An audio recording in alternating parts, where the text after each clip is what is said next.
Dr. Arun Gupta, MD Medicine from BMC, having experience of more than 13 years. So हमें आज ये बड़ा अच्छा लग रहा है डॉक्टर साहब के साथ बात करते हुए। डॉक्टर साहब, बरसात का मौसम है और बरसात में कई बातें होती हैं। गर्मी हो जाती है, हुमस हो जाती है और मच्छर हो जाते हैं। तो इस टाइम अक्सर पे कई जो बीमारियां होती हैं वो कौन सी होती हैं? जो इस सीज़न में जैसे कि बरसात का भी मौसम है, बीच में काफ़ी ह्यूमिडिटी वगैरह भी हो जाती है, तो इसमें लाइक डायरिया का बहुत कॉमन है। बहुत पेशेंट आते हैं जो डायरिया से सफ़र होते हैं, बहुत ज़्यादा सीवियर डिहाइड्रेशन में होते हैं। बहुत सारे मतलब 2 दिन लोग घर पे ट्रीटमेंट करते रहते हैं, अभी पॉटियाँ आ रही हैं तो, और बहुत ज़्यादा सिक कंडीशन में कई पेशेंट आते हैं। तो सबसे पहले तो डायरिया, इन्फेक्टिव डायरिया, जो बैक्टीरियल इन्फेक्शन वगैरह और वायरल भी इस मौसम में काफ़ी होता है। दूसरे है अभी लाइक सिंपल कॉमन कोल्ड ले लीजिए आप। वायरल इन्फेक्शंस काफ़ी कॉमन है, जैसे हम एसी में बैठे हैं, एसी में बैठे एकदम से गर्मी में चले गए, बाहर ह्यूमस है तो उससे वो कोल्ड वगैरह ऑनसेट हो जाता है। तो ये काफ़ी कंडीशंस कॉमन है। तीसरी है हेपेटाइटिस, लिवर की इन्फेक्शन बहुत कॉमन है। इस सीज़न में हम बाहर अगर कुछ चीज़ें खाते हैं जो कंटेमिनेटेड होती है, जैसे कुछ खाना या पानी कंटेमिनेटेड होता है, वो अगर पी लें तो उससे जॉन्डिस हो जाती है, लिवर की इन्फेक्शन, उसको कहते हैं वायरल हेपेटाइटिस। तो उसके कारण भी ये सारा वो भी ऑनसेट हो जाती है। तीसरा चौथी बात है कई इस मौसम में निमोनिया के पेशेंट बढ़ जाते हैं, तो निमोनिया के पेशेंट भी काफ़ी आते हैं। और फीवर फीवर तो है ही, वायरल फीवर तो लाइक आजकल तो लॉट्स ऑफ पेशेंट्स, काफ़ी पेशेंट्स आ रहे हैं वायरल फीवर के साथ। तो ये कुछ कॉमन प्रॉब्लम्स हैं, mainly diarrhoea, viral fever, hepatitis और ये निमोनिया, ये काफ़ी कॉमन इस सीजन में आता है। जैसे डेंगू कहते सुना हाँ, था तो मैंने अभी कि स्टार्ट हो गया कुछ कुछ। अब जैसे बरसात होगी, बरसात के बाद थोड़ा सा टेम्परेचर, जो मॉस्किटोज होते हैं जिनसे डेंगू होता है, तो ये टेम्परेचर जब आप फॉल करेगा ना, थोड़ा सा गर्मियों से थोड़ा सा विंटर्स की तरफ जाएंगे, तो ये टेम्परेचर उनके लिए परफेक्ट होता है अभी लाइक ब्रीड एंड इस मौसम में। तभी ये डेंगू, मलेरिया और इस तरह की वायरल इन्फेक्शंस काफ़ी आती हैं। तो डेंगू का सीजन शुरू हो गया है, बहुत सारे पेशेंट आते हैं जिनके प्लेटलेट्स कम होते हैं, जिनको कुछ ब्लीडिंग स्पॉट्स वगैरह भी होते हैं, जो लास्ट 5 मतलब जैसे 3-4 दिन से हाई ग्रेड फीवर से सफ़र कर रहे हैं, बॉडी एक्स, बहुत सीवियर बॉडी एक्स हो रही हैं। तो हाँ, डेफिनेटली तो जब हम टेस्ट करवाते हैं तो उनका प्लेटलेट्स बहुत कम आते हैं, और बाकी डेंगू का टेस्ट भेजते हैं तो डेंगू पॉजिटिव आता है।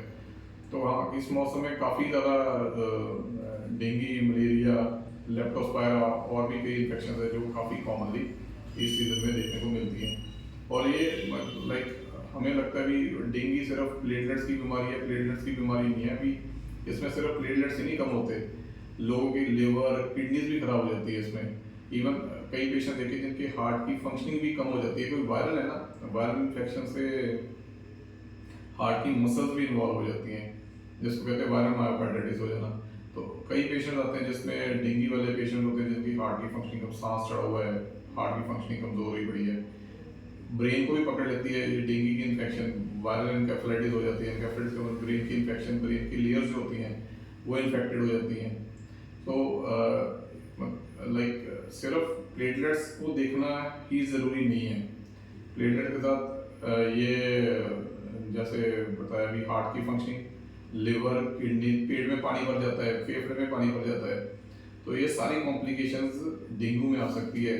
और इन सभी का लाइक सभी को पता होना चाहिए भी, क्योंकि लोग सिर्फ ये करते हैं, बाकी तो वैसे ही प्लेटलेट्स तो ठीक ही हैं, कोई दिक्कत नहीं है ऐसा, और सांस चढ़ा होता है या पीलिया हुआ पड़ता है, लेकिन वो लाइक पीपल कहते हैं कि हमें तो कोई दिक्कत नहीं, जब प्लेटलेट्स ठीक है तो हम ठीक है। ये जरूरी नहीं है। और डेंजर साइंस तो उसके होते हैं जो पेट का दर्द होना, आंखों से ना दिखाई देना, सांस चढ़ना, ये सारे डेंजर साइंस होते हैं डेंगू के, जो ध्यान में ब्लीडिंग स्पॉट्स हो जाए, रेड कलर के स्पॉट्स एंकल के ऊपर हो जाते हैं, या पर्पल कलर के स्पॉट्स हो जाए, या कहीं से ब्लीडिंग हो जाए, जैसे लैट्रिन काले रंग की आ गई या ब्लड आ गया लैट्रिन में, और नोज से ब्लीडिंग हो गई, या दांतों से खून निकलना शुरू हो गया। तो ये सारे डेंजर साइन होते हैं, जो अगर कोई भी इनमें से फीचर आए तो इमीडिएटली डॉक्टर को दिखाना चाहिए। टाइम इसमें वेस्ट करने का मतलब है भी सच में जान को जोखिम देना, बेसिकली भी लाइफ को रिस्क पे डालने वाली बात हो जाती है। तो ये डेंगू एक सिंपल इन्फेक्शन नहीं है, काफ़ी कॉम्प्लिकेटेड, बहुत सारे लोगों में बहुत कॉम्प्लिकेटेड इन्फेक्शन भी बन जाती है ये। हाँ डॉक्टर साहब, मेरे को पता है कि डॉक्टर्स ने अपनी जिंदगी खोई है। हाँ, मैं जब डीएमसी में होता तो काफ़ी वहाँ पे एक एनेस्थेटिस्ट थे, एनेस्थेटिस्ट आए थे, एडमिट हुए थे, उनको भी हाँ she lost her life because of dengue के कारण। काफ़ी डॉक्टर्स भी हैं, डेफिनेटली बहुत लोगों ने जान गंवाई है। जब वहाँ पे था एक सर्जन की हो गया था उनको, डेंगू जो मेन दो तरह का जैसे आपने बताया, एक तो simple and complicated, simple and एक जो shock shock syndrome. Syndrome, dengue haemorrhagic fever होता है, डेंगू शॉक सिंड्रोम होता है। वो शॉक में चले गए, जितनी मर्जी दवाई दे ऊपर नहीं आया। और जो डेंगू शॉक जैडिस में उनका नाम था डॉक्टर, अच्छा। इससे आगे नहीं बताऊंगा मैं। तो वो मेरे सामने हम सारा दिन हमने जोर लगा लिया, वो पड़े थे, उनका बीपी ऊपर नहीं आया, इतना खतरनाक। वही एक्चुअली ना, जैसे बाकी चीजें कवर होती रहती हैं, कोविड के टाइम पे कोविड कवर होता रहा, लेकिन जो आम बीमारी है जो काफी लोगों के लिए खतरनाक है वो डेंगू है। डेंगू को भी कवर करना चाहिए, डेंगू को भी लाइक लोगों तक पता होना चाहिए। एक लोग ना क्या करते हैं, फीवर और लोग टाइफाइड की दवाई खाते रहते हैं, टाइफाइड है, निकलता कुछ और है बाद में।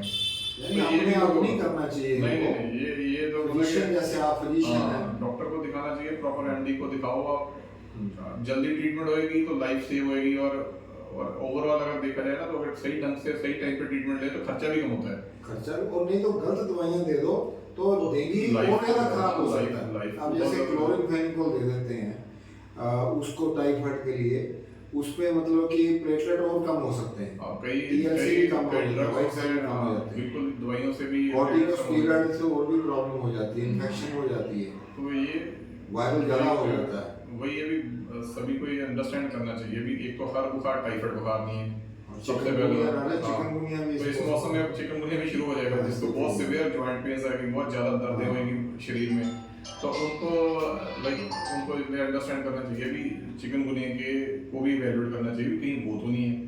लेप्टोस्पिरोसिस जो ये चूहों के यूरिन से होता होता है, है, बहुत तो इसका इलाज नहीं होता डॉक्टर साहब, इसका अच्छी तरह मर जाते हैं लोग। अगर सही उसमें जैसे किडनी फेलियर, ब्रेन की इन्वॉल्वमेंट, ये सारे ओवरऑल कॉम्प्लिकेटेड सारा स्टेट हो जाती है, तो पता ही नहीं चलता। केमिस्ट से दवाई ले लेते हैं तो उनको लाइक ठीक है वो फीवर की दवाई दे देंगे, लेकिन वो ऐसे अंडरस्टैंड नहीं ना करेंगे भी ये भी हो सकता है। तो इस सीजन में लाइक टाइम खराब करने की बजाय पहले डॉक्टर को दिखाओ ना, अंग्रेजी में कि डायग्नोसिस शुड प्रीसीड द तो ट्रीटमेंट। हमेशा पहले बीमारी को समझो फिर उसका इलाज। ट्रीटमेंट का पार्ट ही है, पहले तुक्का बीमारी से नहीं, नहीं तो यही होना चाहिए निशाने पे, वो आपने देखना है। लेकिन ये लोगों को भी अंडरस्टैंड करना चाहिए भी हम अपना डायग्नोस कराएं भी हमें तकलीफ क्या हो रही है, तकलीफ क्या है, हाँ, फिर ही ठीक रहता है, फिर जल्दी ठीक हो जाता है, पता है कॉम्प्लिकेट नहीं होता। ये लोगों को अंडरस्टैंड करना चाहिए। खर्चा भी कम होता है और रिस्क भी कम होता है, जान का रिस्क हो जाता है। रिस्क तो इसको सिंपल नहीं होता। अगर कोई चीज जल्दी करेंगे तो पकड़ेंगे और जल्दी ठीक कर लेंगे तो डेफिनेटली ओवरऑल। डॉक्टर साहब 3 से 6 बजे तक दीवान हॉस्पिटल में अवेलेबल होते हैं दिखाने के लिए, और दाखिल भी करते हैं मरीज। ऐसे मरीजों को हम दाखिल भी कर सकते हैं जिनको जरूरत हो, और उनको ओपीडी में जिनका इलाज हो, और उनको हम एडवाइस भी कर सकते हैं कि तुम बचाव कैसे कर सकते हैं। डॉक्टर साहब आज 15 अगस्त है, तो आज कुछ हम करेंगे कि तकरीबन हफ्ते 10 दिन में हम अरेंज करके कोई फ्री कैंप भी लगाएंगे, जहाँ पे हम कुछ फैसिलिटी देंगे, उसका हम बताएंगे अभी थोड़ी देर बाद कि कैसे मतलब क्यों करेंगे। तो इसमें यही है भी लाइक भाई हमें अपनी हेल्थ का पूरा ध्यान रखना चाहिए, अपनी हेल्थ के साथ खिलवाड़ नहीं करना चाहिए। जल्दी जब कोई दिक्कत आए तो अर्लीस्ट डॉक्टर को दिखाना चाहिए ताकि उसका जल्दी इलाज हो सके। तो ये बड़ा जरूरी है इन चीज़ों को बरसात के मौसम में डॉक्टर जैसे कि मच्छर बढ़ रहे हैं, पौधे बढ़ रहे हैं, ये एक ग्रोथ का पीरियड है, बीमारियां भी बढ़ती हैं। सबसे ज्यादा इंपॉर्टेंट तो है भी स्प्रे वगैरह हो, डीडीटी वगैरह जैसे पहले स्प्रे होता था तो ये बीमारियां बहुत कम थी, आजकल होता नहीं है, तो इसलिए बीमारी बढ़ रही है। पोल्यूशन बहुत ज्यादा है, पॉपुलेशन बहुत ज्यादा है, तो इन चीजों को लाइक लोगों को भी ध्यान रखना चाहिए कि घर पे पानी ना इकट्ठा होने दें, कूलर में पानी ना इकट्ठा होने दें। उससे मतलब लोगों को भी कोशिश करनी चाहिए भी हम क्या कर सकते हैं, लोगों का खुद का क्या रोल है उसमें, ये भी अंडरस्टैंड करना चाहिए। कुछ फर्क तो हम सारी चीजें किसी पे डाल नहीं सकते, सरकार पे डाल नहीं सकते, लोगों को खुद भी एफर्ट्स करने चाहिए। और पानी खड़ा रहता है, लोग ऐसे निकलते रहते हैं, उसको करवाओ। तो सारे अपने घरों के आसपास जो पानी खड़े हैं उनको बंद करें, करना चाहिए, डाल दें, तो उससे बीमारी कम होगी। के अंदर, कमरों के अंदर, कूलरों के अंदर। तो ये है कि ये प्रिवेंशन, एक बचाव और टाइम पे इलाज, सही सलाह, किसी जो क्वालिफाइड डॉक्टर हैं उनसे जो इस चीज़ का एक्सपीरियंस है कि ये कॉम्प्लिकेशन हो सकती हैं, ये बीमारियां हो सकती हैं, प्रॉपर इन्वेस्टिगेशन कराने के लिए तैयार होना चाहिए, यूथ पड़े दाखिल करने के लिए तैयार। उसमें हम लोगों की जितनी मदद हो सकते हैं करने को बिल्कुल तैयार हैं। बिल्कुल। तो बहुत बहुत धन्यवाद दास साहब, थैंक यू वेरी मच। उम्मीद है कि लोगों को ये आपका टॉक पसंद आएगा, अवेयरनेस होनी चाहिए लोगों में, ये बहुत ज़रूरी है। इससे कुछ सीखेंगे और अगर उनको जरूरत पड़ेगी तो आपसे वो कंडक्ट कर सकते हैं। Thank you very much.